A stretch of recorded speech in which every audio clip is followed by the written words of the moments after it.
Hello, I'm Fast Lawyer. Today we're going to review the Midnight Walk VR, a game released on the Steam Store and PSVR 2 yesterday, May 8th, 2025, by developer Moonhood. It normally retails for $40, although you do save 10% currently on the Steam release sale. I did buy this game and I tested it out on the Meta Quest 3 using Link Cable. The Midnight Walk is a stealth horror, narrative-driven adventure game. It took me 6 hours to complete the game. From what I've seen, it takes most people 4 to 6 hours to beat the game. Although I will say that I took my time. I tried going the wrong way several times to see any secrets that I might find. And I stopped to listen to any narrative component of this game. Sometimes you pick up an item and you're listening to an audio log, or you're watching a black and white film on screen. Now you can skip some of these scenes, but I decided not to do that because I wanted to get as much of the narrative as possible. And near the end of the game, you actually do get to make a decision that impacts the final scene. The good news though is that once you finish the game, you can go back to your last save and continue and choose the opposite. I do have mixed feelings about the Midnight Walk. Overall, I think I did enjoy this game, but not as much as I was thinking that I would. The Midnight Walk is a game that's right up my alley. I love narrative-driven experiences. I love walking simulators, and I absolutely love the artwork in this game. It's a very imaginative game, and you can tell that a lot of love and hard work went into this game. But I came away at the end of the game thinking that just something was missing, and I wasn't sure exactly what. So let's talk about the Midnight Walk, the good, the bad, and the ugly. First of all, the Midnight Walk is running on the Unreal Engine 5.3. By default, all the graphical settings were set to epic on my RTX 3080, and I did not tinker with the graphical settings other than turning the film grain off. And for the most part, I was getting 90 frames per second, but I did notice several frame rate drops as I was playing. There's also some loading screens and maybe a little bit of stuttering in between scenes. And when you are sneaking, you do get this auto tunnel to remind you that you are sneaking. But I also noticed some scenes where you were not in stealth that you were still getting like this very odd vignette around your face. It was as though you were at times wearing a mask. Now this didn't happen throughout the game, but it was noticeable when it did happen. And at other times it looked like the game had maybe a shader or some visual effect that darkened the game. The best way I can describe it is that it felt like someone had put baking grease on your lens of your VR headset. And at times it just felt like you had this dark glaze over your eyes while looking at the game. And that's unfortunate because this game has a very beautiful art style, a stop motion claymation style. And the devs lovingly created this world that you would be immersed in virtual reality, except that your view has this glaze on it, and also a lot of the textures are just low resolution. So you're never clearly looking at the real life clay that was lovingly handcrafted. Instead, you're looking at this art style through this filter, which obscures the original artistic vision for this game. I don't know the technical details of what happened during the development of this game. I'm not privy to that information, but I imagine some compromise was made along the way that muddied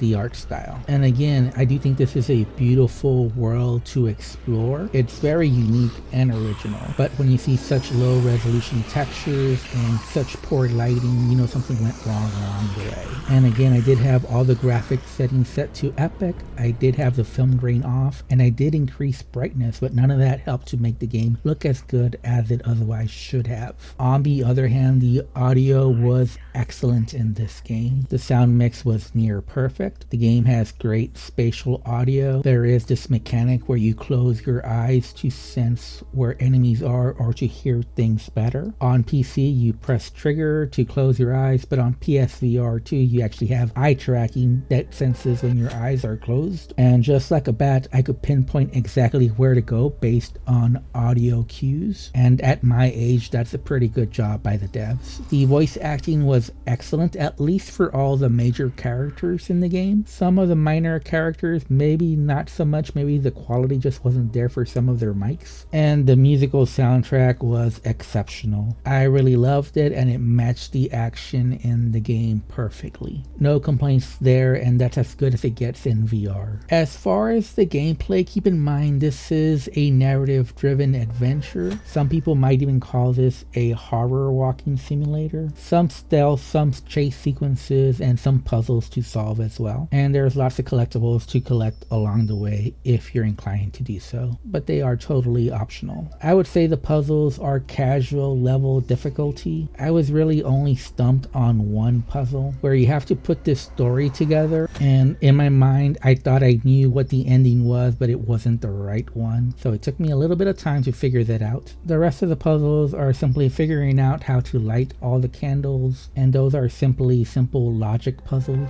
and the rest of the puzzles were just simply object hunts, like find the key to open the door. There's also some very simple stealth action sequences. I believe most of them were just simple chase sequences where you just have to find a way to run away. Some of that involved figuring out how to open a secret passageway, and the rest is just basic stealth. You'll sneak around some enemies or get into closets to hide or find ways to distract enemies. I would say this is not really a scary game, but there are a few jump scares, and obviously when you're being chased by monsters it may be intense. If you do get caught, don't worry though, because most of the checkpoints are very forgiving. You do have full locomotion, smooth and snap turning available. Unfortunately, with the smooth turn option, it's pretty slow and there's no way to increase the speed. You do have a standing or seated option and several comfort settings, and you can choose whether the camera is tracked by your head or your controller. I did run into a few bugs. The most common one was that my pot boy, the little character following you along like a dog, would get stuck in the terrain, and one time he was so stuck that he couldn't light a candle that he needed to progress the game. Luckily, simply going to the main menu and restarting the scene fixed the issue for me.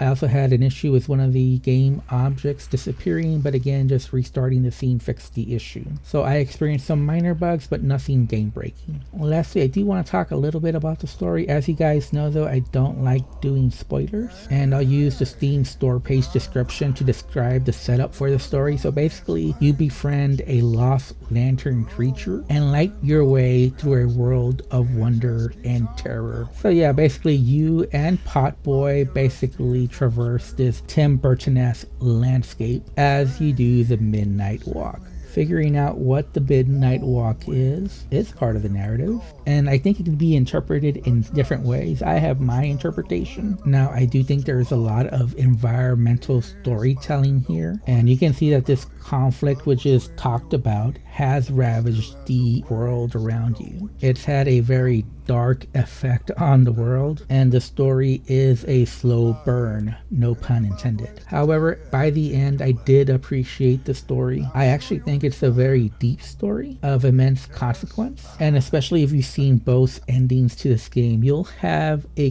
kind of melancholy attitude towards it, which is not a bad thing at all, but this game does make you think. What did it all mean, and what were the consequences for you and Potboy and the world? Anyways, like I said, I did enjoy this game and I do recommend it, but I believe largely due to technical issues, I just didn't enjoy the game as much as I thought I would. I thought I would love seeing this art in VR because it is a very lovely art, and you can tell that lots of hours were put into this, and you can see the artistic vision. But for whatever reason, the end product was a compromise on this vision, and it's very obvious when you play the game. The VR interactions could have been better as well. There's a lot of point and click interactions that just weren't very immersive, such as pressing A to get on the hot air balloon or pressing B to command Potboy to light a candle. And instead of pressing trigger, you could have just put your hands in front of your face in VR, and that could have been a way to blind you and hear the audio around you. That would have been more immersive. I haven't even talked about the inventory system. I'll just say it's not very good. So if I have to rate this game, I will say that it has a very immersive world with a very unique and wonderful art style, and the audio is near perfect. The story was good, the voice actors did a wonderful job, but the gameplay was less than stellar, and the VR interactions were disappointing for the most part. So altogether, if I have to rate this game, I would give it a 7 out of 10. It was nice overall, but also kind of disappointing. Anyways, I'm Fast Lawyer. If you enjoyed this video review, don't forget to like, comment, and subscribe, and as always, have a wonderful day,